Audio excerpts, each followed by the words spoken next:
Welcome to History Hack. If you didn't know by now, we are the revolution.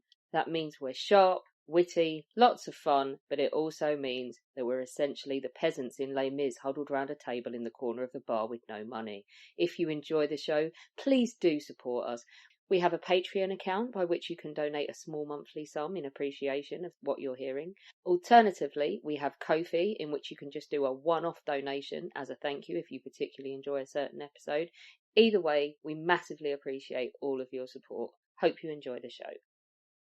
Hello and welcome to another episode of History Hack. I'm really excited about this one, and I've dragged Nina along with me because she's excited too. Nina, how are you, and what are we doing today? Oh, I'm very good. Thank you very much. So today we're going to take a look at the ever intriguing, fascinating, and challenging story of the Franklin expedition. And we're doing that today because we're talking to Ernest Coleman, who is a former naval man, polar adventurer, and a historian who's written 22 books. Now I'm absolutely jealous, including Khaki Jack, the Royal Navy Division of the First World War, the intriguingly titled The Pig War. But today he's here to talk to us about his newest book, No Earthly Pole, The Search for the Truth About the Franklin Expedition, 1845. Welcome, sir. Hello, and thank you for inviting me. We're delighted to have you today. So, Chris and I had a bit of we had a bit of a wrestling match on this one, and we've agreed that with all the questions that we have, that we're going to take turns asking you. While I'm a 19th century historian, I'm not an expert on polar history, but it has been something I've been fascinated with for quite a while. And of course, the thing and the question which occupied so much of the latter part of the 19th century, well into the 20th, and here we are on the 21st, is the story of the Franklin expedition and what actually happened. So, what got you interested in the expedition in the first place?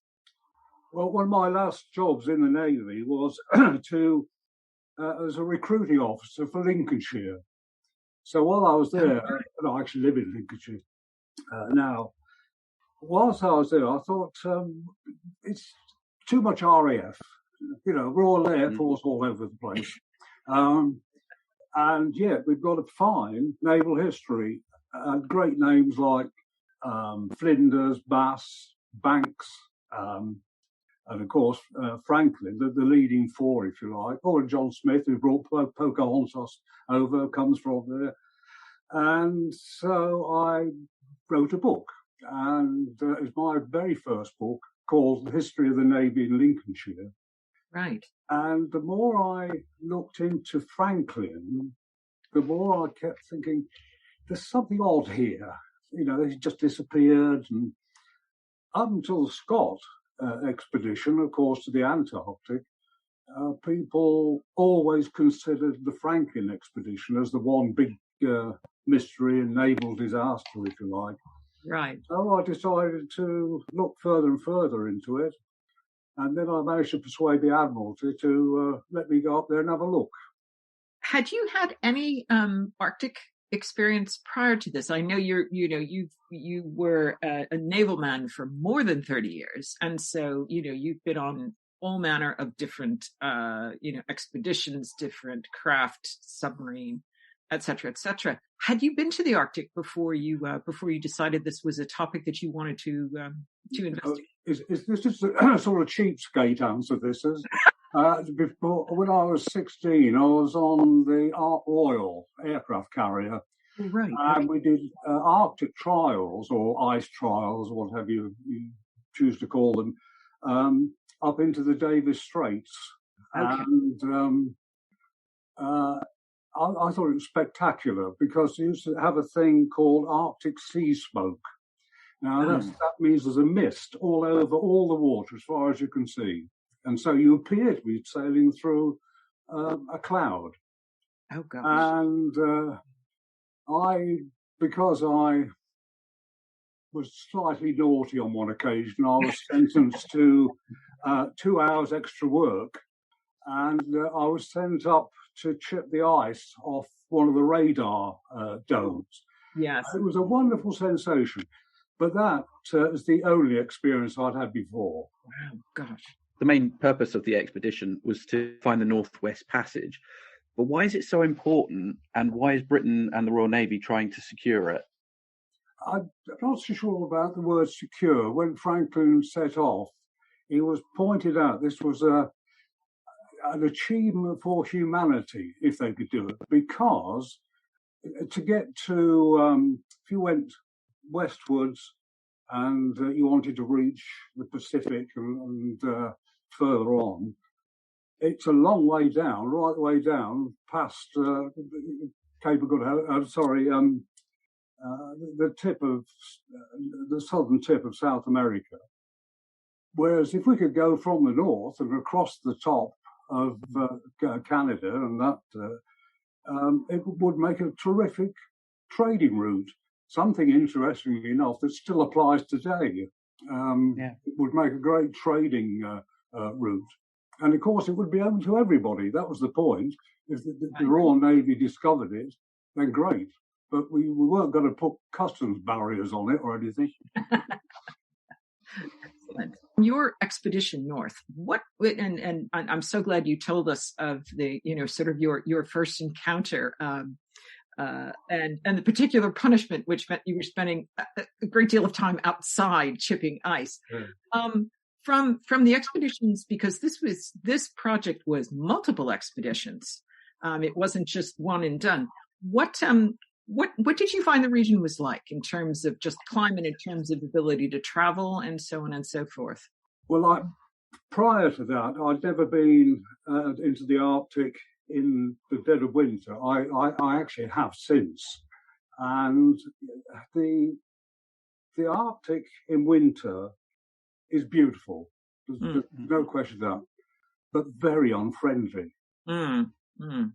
Also, you need to go in the summer if you're going to do any research, because you need the snow to get clear off the land. Most of the water is going to stay frozen, but you can use the land as a means, and the ice if you have to.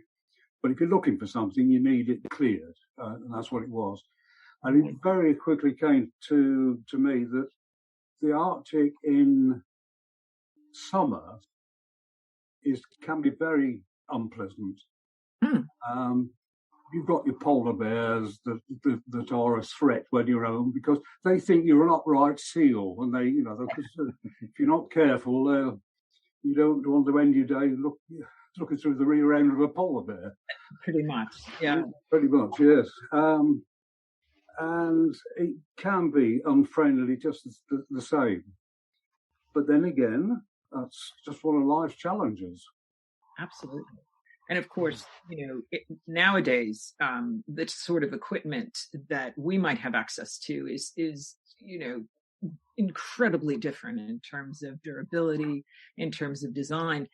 In terms of your travels, did you, I mean, obviously, in order to stay safe, you had to use 20th century technology, but were you able to sort of get a grasp, do you think, of what it would have been like for Franklin and his men in the 1845 to try to travel in that area without access to the kinds of things that we have? Yeah, pretty much the same, because all I had was a tent, and that was it. In bad conditions, it was pretty awful, particularly wind, because wind tended to flatten the tent. But, of course. You've got that, and if you're really unfortunate, as I was on a few occasions, you can get water dripping through the holes onto your sleeping bag, which is quite annoying, actually. but I set up. I shall stick with my solo expedition. That was the most interesting one. The reason it's more advantage to be on your own is that even if there's two of you, the chap who's sharing the tent with you might have had a bad night's sleep, and you're ready to go. And this happened on a few occasions. Yeah, you've got to wait for him to wake up and want to go. Right. So, of course, don't forget it's 24 hours daylight. Yes. So I decided to set off from the camp I had and walk as far north as possible onto King William Island, which is one of the central island that's involved in all this. And I wanted to see where Franklin's ships had got stuck. So I did quite a lot of walking. I was armed because you really can't go up there with some means of defence if the polar bears decide. Of course. And I saw polar bears, and I'm probably the wrong shape or something. Thankfully. And they didn't. Only on one occasion did they come for us, and luckily we were just about to board a helicopter. But on this, I'll go back to the solo one. It was about 40 miles, and I had to do it in 2 days. And I thought, well, this is just the way they would have done it. So on their feet, get going. It's not a very smooth passage. The surface of the ground is fractured rocks. And that's why occasionally you take to the ice, because the ice can be.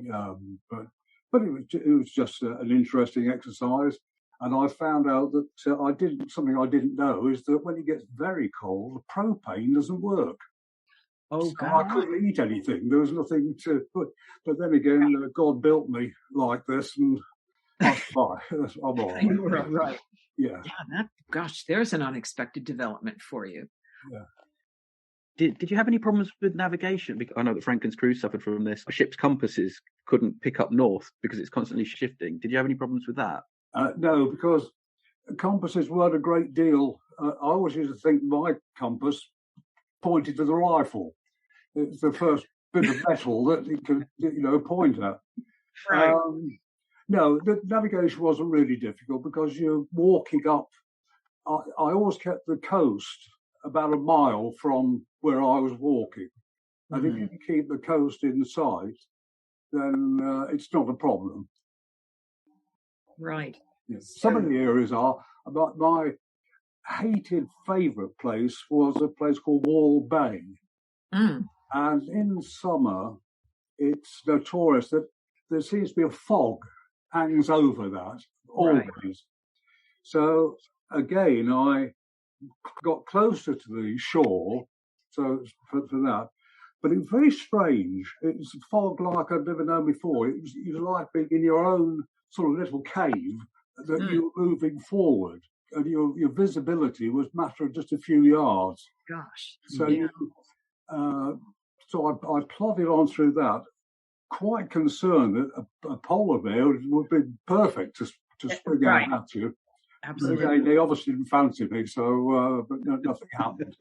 And coming out the other side, generally anyone capable of a decent walk could manage it. There's nothing particularly special about that. Right. So going back to the expedition, what kind of man was Sir John Franklin, and was he a good choice to hang on, start that again. See, it's always me. So what kind of man was Sir John Franklin, and was he a good choice to lead this expedition? I think he was a perfect choice. He was always extremely popular with his men and his leadership. He had a massive experience. Even when, as a midshipman, he took part in Arctic expeditions. When he was made captain, he led 2 overland expeditions, very, very important ones. And he didn't believe in, they used to call it Franklin's Paradise when he had a ship, as the captain of a ship. And he didn't believe in the kind of punishment we all know by tradition was meted out to sailors. They didn't ship ice off for a couple of hours. They got a good take the cat's punishment. Right. And he didn't believe in that. Also, in his early life, he had a lot of interesting things. He fought alongside Nelson twice at the Battle of Copenhagen and, of course, the Battle of Trafalgar. Now, he was a very popular man in naval terms. Mm. So those sorts of things, if you're going to take a crew of men into what is essentially the unknown, and have them overwinter, I would imagine, and you can speak to this as a Navy man yourself, that those leadership qualities, the ability to inspire, at this point, your men, I would imagine that would be an important factor in the success of anything that you were doing. Yeah, I entirely agree. You couldn't have a Captain Bligh up there. That wouldn't work. Franklin was a good leader. He'd never failed. He wasn't very good at diplomacy. One time he was the Lieutenant Governor of Tasmania. Right, I remember. And he fell out time and again with the politicians, and the politicians eventually had him removed because he didn't like the way they were treating the locals, and his wife built a museum. They did a lot of very, very good work for the benefit of people. And the politicians were saying more or less, "You're not in this business for that. That's not what you're here for." Right. But I think he was probably very happy to have that opportunity to lead the expedition. He'd been to the Arctic previously as well, hadn't he? Well, yes, he had two massive overland expeditions. One to, there was the Mackenzie River, and the other one, name escapes me for the moment, but the Copper Mine River. Yeah. And they were in themselves successful. He had a bit of rotten luck because he had some poor condition. He was supposed to meet another ship on the west side, west corner, if you like, of North America, mainland, and he missed it by 150 miles. Oh, gosh. Now, for that, he had to walk a little bit. hundreds and hundreds of miles back. Oh, my goodness, to yes. get up.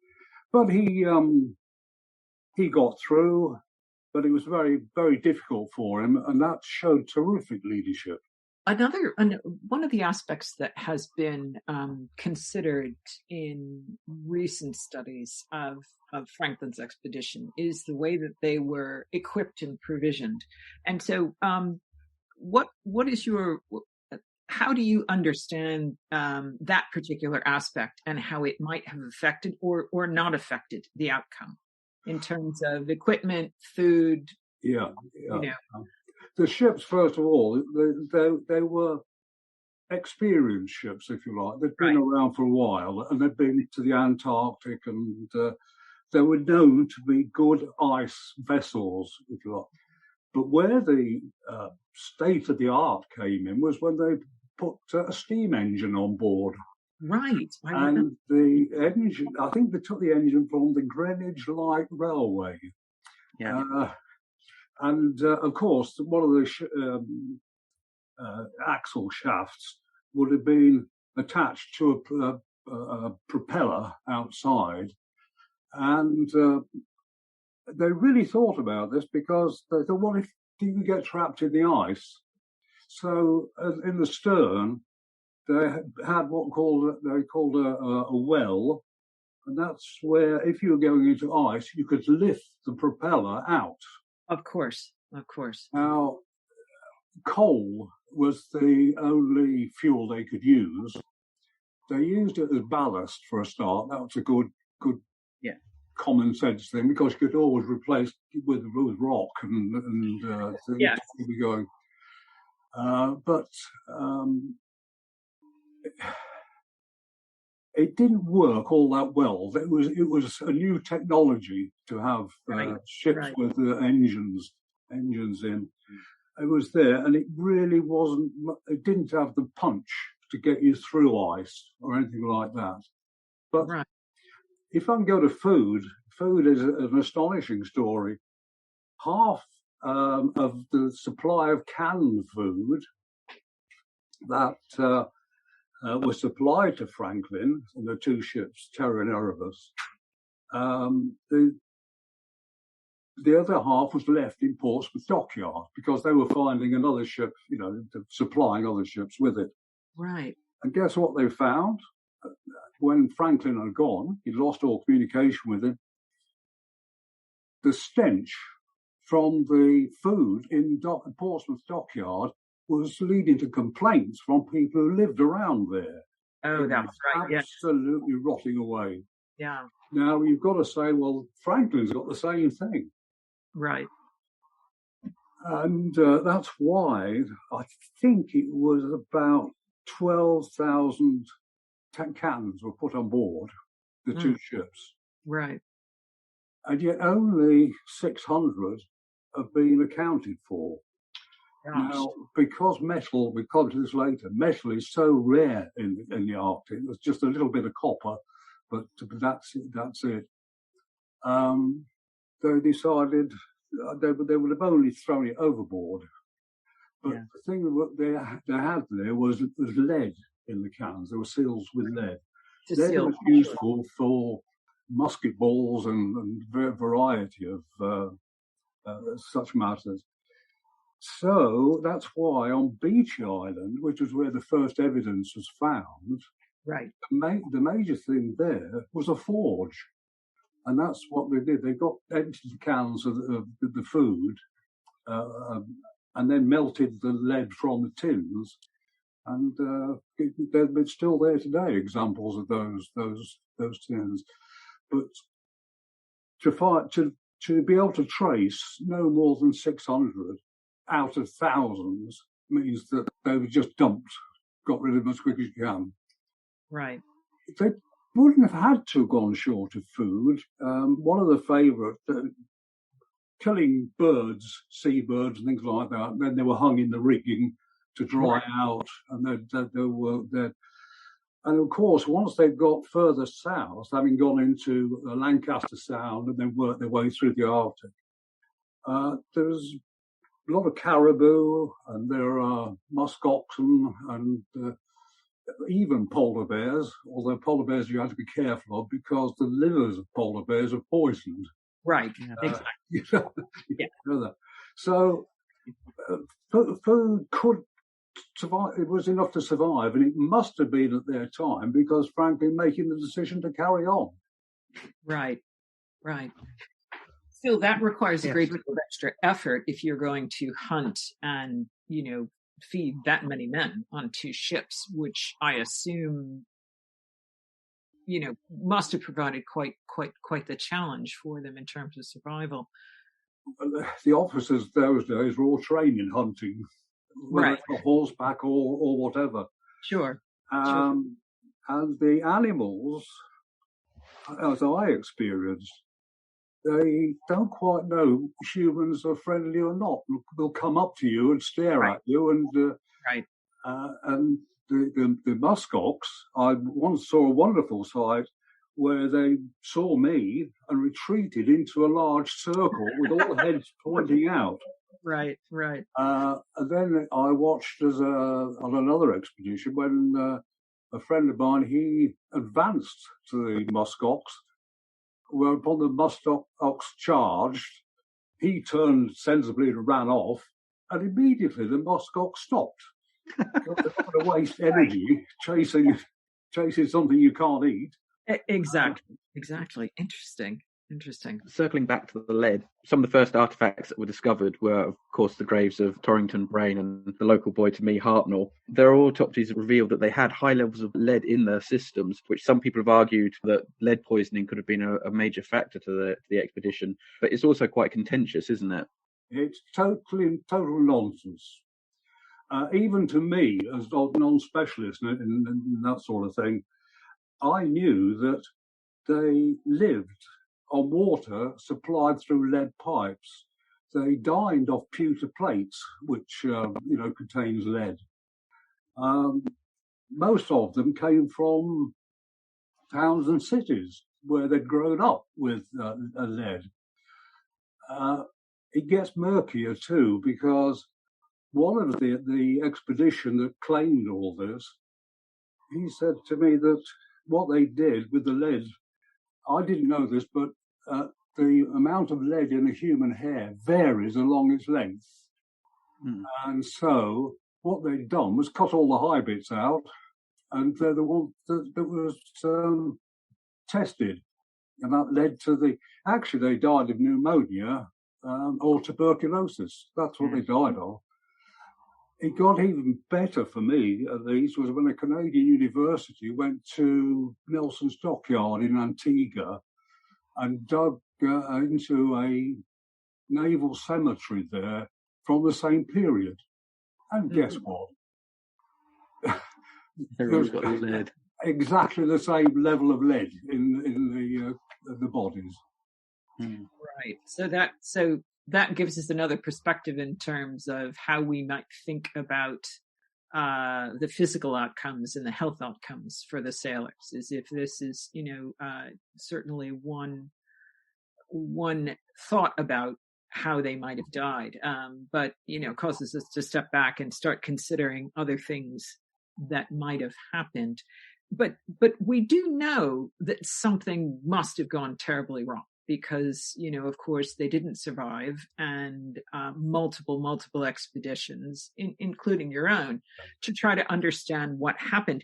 What do you think went wrong with the Terror and the Erebus? What in terms of your own work and your travels there? How might you suggest or what do you suggest to your? I got a chance to read the book, but I'm not going to give it away. But what would you suggest to potential readers of the book that they consider the actual things that might have happened to the sailors?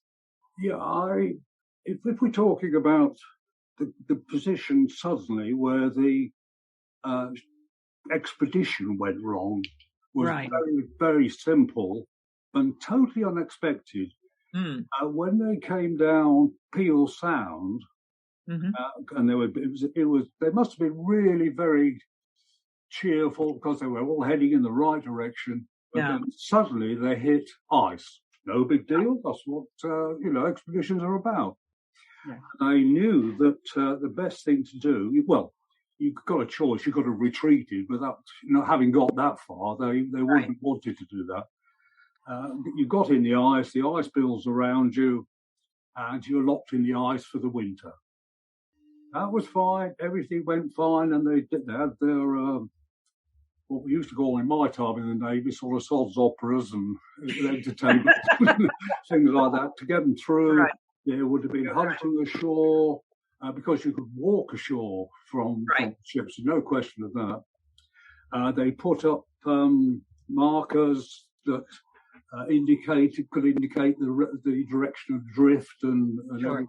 So I think it was fine. Then, to their surprise, when summer came, it remained frozen instead of coming through. Again, they thought, well, okay. Franklin said, that we'll stick it out for another year until. And give it a go next year. Now this is 2 years in total of being stuck in that ice. They will have spent a lot of time ashore. We know there are evidence of camps ashore that this would almost certainly be hunting expeditions. But one thing that they couldn't cater for, I don't believe, and evidence or suggests this, is that you needed something to fight scurvy with. Right. There was not a lot of greenery or anything, no trees, nothing at all. Right. And scurvy would have been a problem. Then June the following year, after they got stuck in the second year, Franklin died. And that's not about, this is something they could have handled. They knew that this was possible. He was considered an old man at the time. Then he was about 59, coming 60. Crozier took over then. He was an experienced seaman and had Arctic experience. But then when they stayed into 1848, so this is the third year they're in there now. Right. It didn't break up again. Right. And this was suddenly the situation changed dramatically. Also, what are the state of the ships? Because they managed to resist ice pressing on them and all the rest. probably said, well, look, we're not going to last another year here. Scurvy, I think, would have broken out, and it's a desperate, threatening disease. Yes. And so they decided that they'd make a go for it. 105 men landed on that shore. Mm-hmm. We know now, because they've found the ships, and we know that they secured the ships for sea. Meant battened down the hatches, did everything so it'll keep afloat. If it's not crushed, it will stay afloat. They're made of wood, after all. Of course. And they then, 105 men came ashore and had to tow, not over the ice. People think they did the ice. They went over land. I actually found an unknown camp by Crozier. And it's very, very interesting that I found the shape of a boat in rocks. And that is clearly where they, surrounded with the rocks, probably took the insides out to do repairs and things like that, where it's propped up with these rocks. And then they just pull it off afterwards. If you've got men with scurvy, it's a terrible condition. They can hardly eat. The jaws swell, the lips swell, the tongue swells, and energy trying to pull anything or heave on it.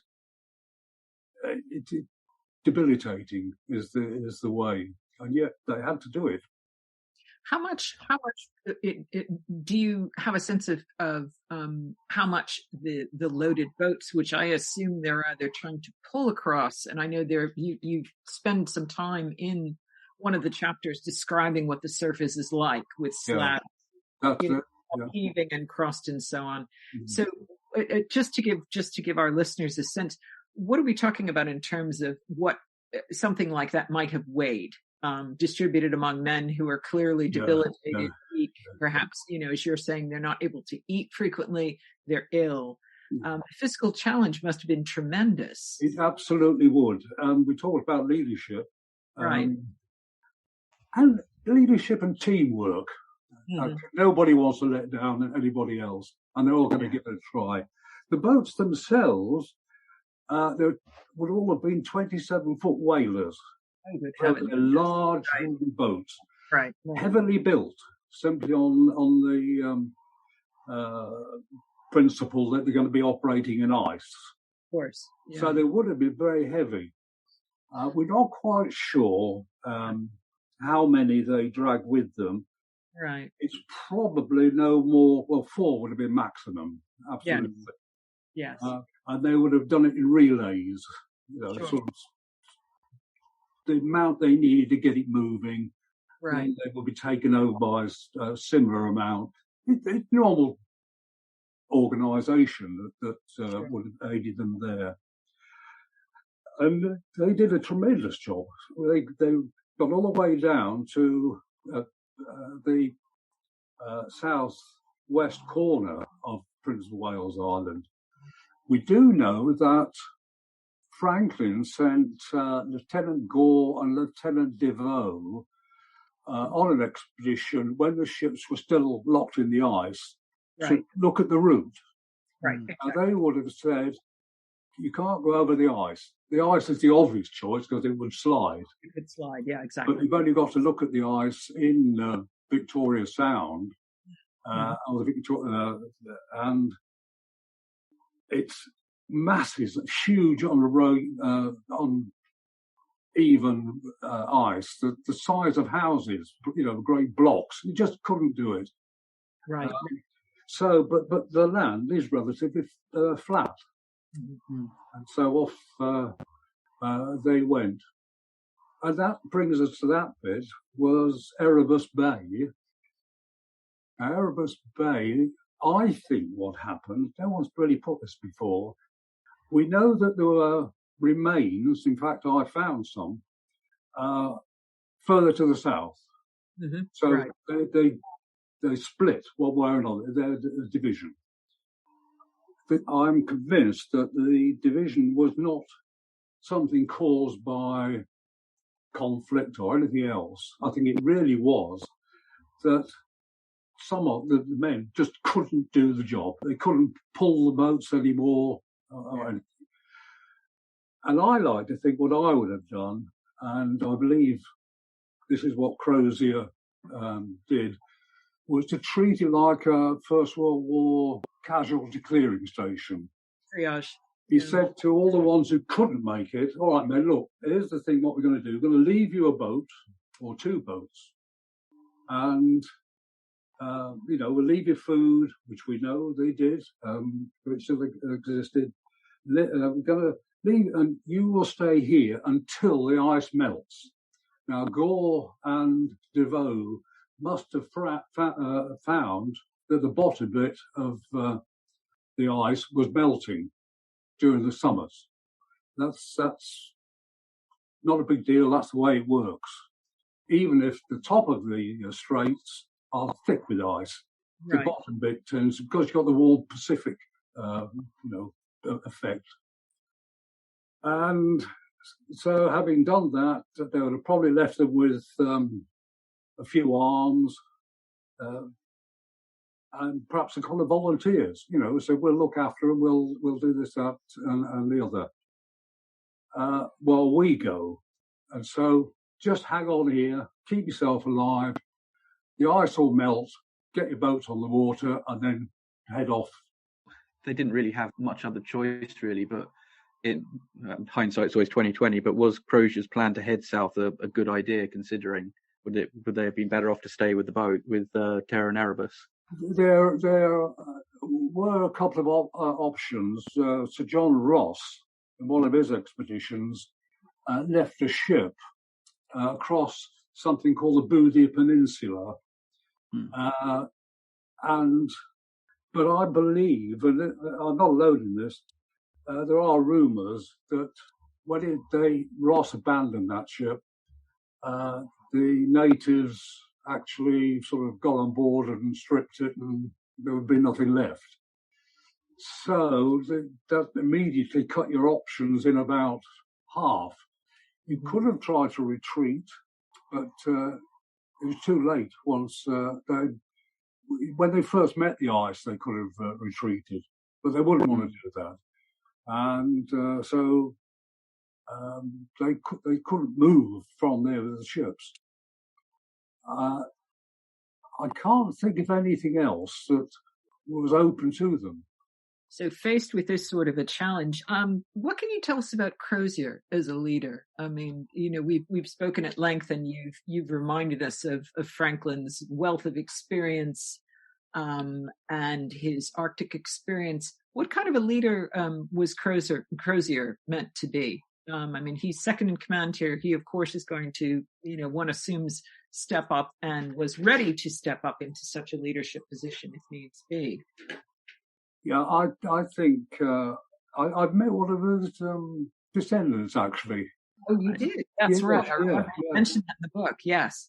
And he'd got the middle name Rawdon Crozier. Right. To have got to be a captain in the Navy, you have to have certain skills, because you're going to be a danger elsewhere. Right. There's decades and centuries even of experience of who's good and who's the one to take up. I can't think of any reason why Crozier, who's a good seaman, we know he could handle ships. If he can handle ships, he has to be able to handle men. Right. And I've never come across any complaint about Crozier. And I think he was certainly adequate, even if he might not have been brilliant, but he was good enough. And to persuade his men that we're going to depart these, leave these ships, get ashore.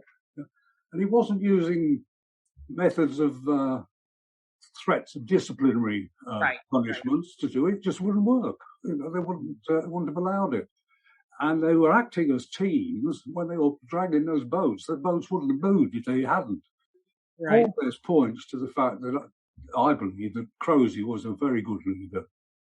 What kind of relics have been left behind? Because unlike other shipwrecks and things where in more populated areas where bits go missing and people find them all the time, there's not many people traipsing around the Arctic lifting things, and they keep finding odds and sods. Well, we have found, or the ships have been found. Erebus in Queen Maud Gulf, again, which is to the south of that ice that they had to. So it was clearly drifted right the way through into Queen Maud Gulf. Mm-hmm. And then, rather odd one, the Terror drifted against the tide, if you like, the flow of the water, and drifted into what had, how's this for the chances, what previously known as Terror Bay. One of the obvious things. And Terror Bay, the Terror itself is in a very good condition, and it displays all the bits about the ideas about we've got to secure for sea. Right. Batten hatches and close all the doors. Right. Everything to be ready to go. Interesting. Which I think is a marvellous thing to find. Yeah. And you found, in addition to what you mentioned earlier in the podcast, a section of rock which may have supported a boat for repairs. Yes. I think you mentioned in your book that you found one or two other relics that you are convinced are related to the Franklin expedition.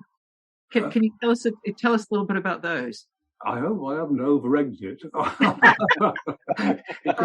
was at least one though that I know you. It's quite fun. One of the maps showing where the route that Franklin's men took, I think, has been copied and turned the wrong way round. I mentioned this in the book. Yeah. Because it matches a particular area on the way south. Right. If you turn it round? I went to visit that, and very, very strange. I must admit, it made me almost jump out of my skin. Oh God! I came down and I found a shape of an arrow made of rocks pointing to this spot. Yeah. So I went along the beach there, climbed up one of these eskers. These eskers are sort of inland beaches. Right. And there were a row of six, what just looked like graves. Interesting. Yeah. And no one's, the Canadians they don't really want, it's a bit political now. They don't want to do too much up there because of their own political problems they've got. Right. But they were a shock just to see that. The only thing of any tiniest piece of consequence was walking along a beach within Lady Franklin Bay and coming across a toggle. And a wooden hand-carved toggle, which were exactly the type that you use on sledge harnesses. And drag that. So I brought that back and gave it to the Canadians at Yellowknife, and there's in their museum and whatever. The only other one particularly, I wasn't very well and in a tent, and I was in this spot for 2 days at least, hoping for changing conditions of the weather as much as anything. And I thought I'd have a walk around. Well, just behind me was a slope, and I went up this slope, and that's where I found cairns, that shape of the boat, and everything. Right. So I have. This is not official, but I call it Camp Crozier. Because and you could see they built cairns that could be seen from the north, so that people coming after you. And I bet one part of the system would have been sort of scouts to go ahead to find a place to rest, and it's on the edge of northern edge of Seal Bay, another bay. Yeah, right. I can't say I came away with anything else in material terms, right? Apart from that. Bill, it's quite interesting, and again, causes us to return to the larger question of of what happened, where did the men go, and there is, of course, and you discuss this in the book. There is a belief from the Inuit oral tradition and an analysis of bones, which suggests the possibility of cannibalism. And I know you deal with that pretty straightforwardly in the book, but perhaps for the podcast listeners, you could just quickly touch on. It's very murky, very, very murky. There was a chap who was a Hudson Bay employee, Dr. John Ray. Right. Yes. Who seems to have had a pathological hatred of the Navy. Oh, gosh. And I can pinpoint it. During the Franklin searches, 2 naval officers were sent south to get a message to the Admiralty that where the different ships were. And they turned up at Ray's fort, where he was in charge of this sort of little district. Right. And he was a bit put out for a start. Where did you come from? And you're not actually invited here. But it got worse because they were there for about 2 months. They couldn't move out. Oh my! Called them self-sufficient donkeys. And he wrote this down. Now, one of them was Lieutenant Hoover. He went sort of told Ray that he was writing a book about his experiences. And he said, I was talking to some of your team, and you've had cannibalism here. Interesting. And Ray said, first denied it, and then he said, well, I don't want you to write about it, okay? Nobody else knows. Let's keep it quiet. So he had this experience. When he went north on another to try and find the Northwest Passage for himself and the Hudson Bay Company, he met the Netzilik tribe. The Netzilik tribe are notorious. They driven. They're a very aggressive tribe. They've driven all other tribes back. There's a lot of research done into this. They took over this part of King William Island, exactly the same place that Franklin's, that were really ones that had difficulty going any further with scurvy and all the rest of it. He knew that the Inuit had a tradition, actually, of cannibalism. And you can understand why. If Granny she's not helping out, so she might make a nice meal to get us through the next bit. Yeah. This is not at all unusual. So I'm convinced that Ray sort of fed them information, or not information, but of tales of cannibalism. This went in, he reproduced it later as their idea, not his idea. And that was a real insult to those men. And then lately, bones were looked at, there were these cut marks on them. And they all said, oh, yes, obviously, this is quite clearly cannibalism.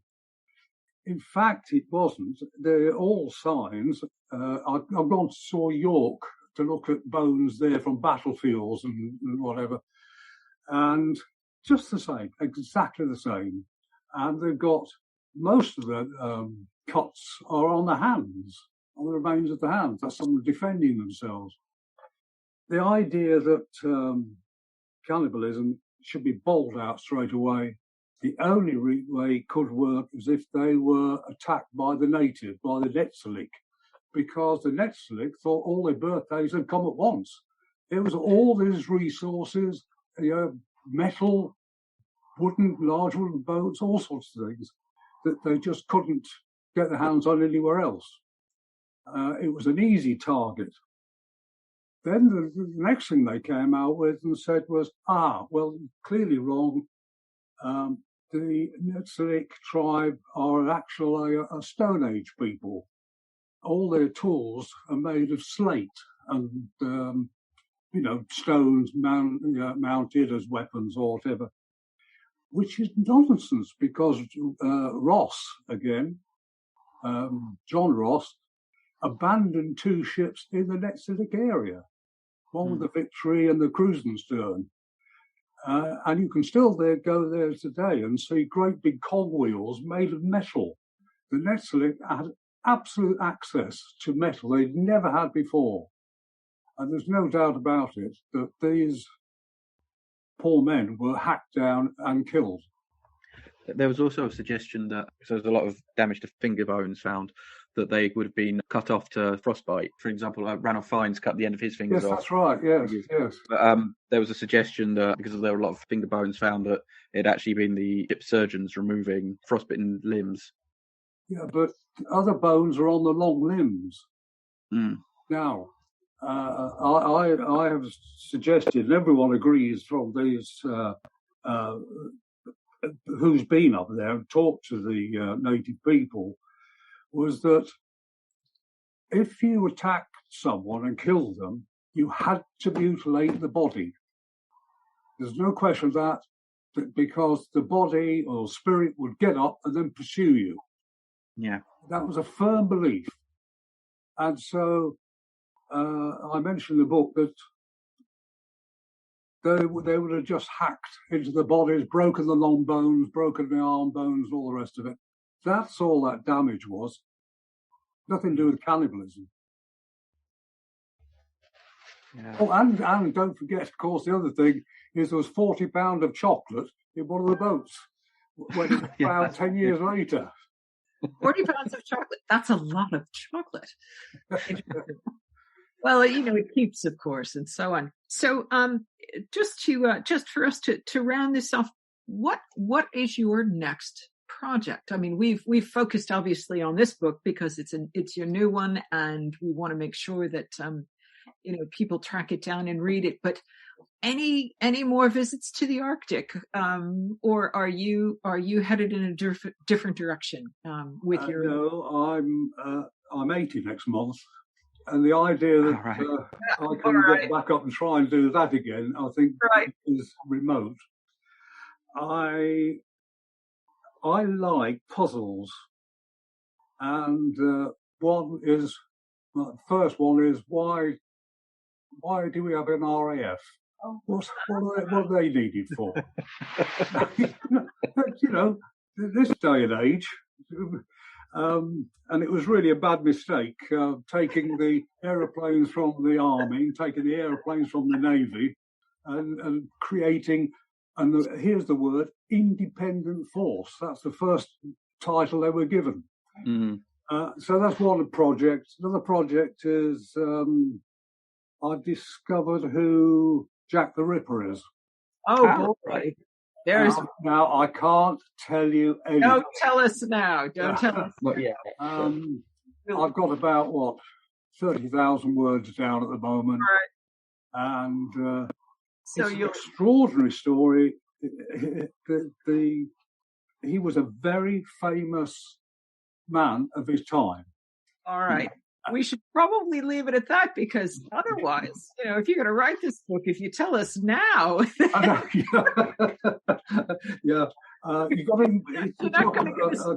got to present the case in its whole. Yes, absolutely. That sounds like an intriguing potential read, which I will certainly, and I'm sure Chris too, will be quite interested to see how that one goes. But for now, Chris, do you want to remind our listeners about the book and where they can find it and so on? Yeah, it is called No Earthly Pole. It's by Ernest Coleman, and you can get it from all good bookshops, including the online one that goes towards sending someone to space. But we're also going to whack it onto the History Hack bookshop as well, so that Ernest gets a bit more of the money, we get a little bit of money, and we're not going to waste it on rocket fuel. Money means the kids can eat now. There you go. Yeah.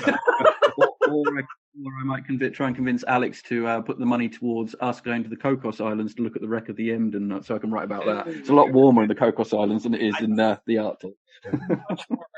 I thoroughly enjoyed this. Thank you so much. Thank you very much, Ernest, for coming on History Hack today and telling us about your own travels and your work in terms of unpicking the puzzle of the Franklin expedition and what happened in the end.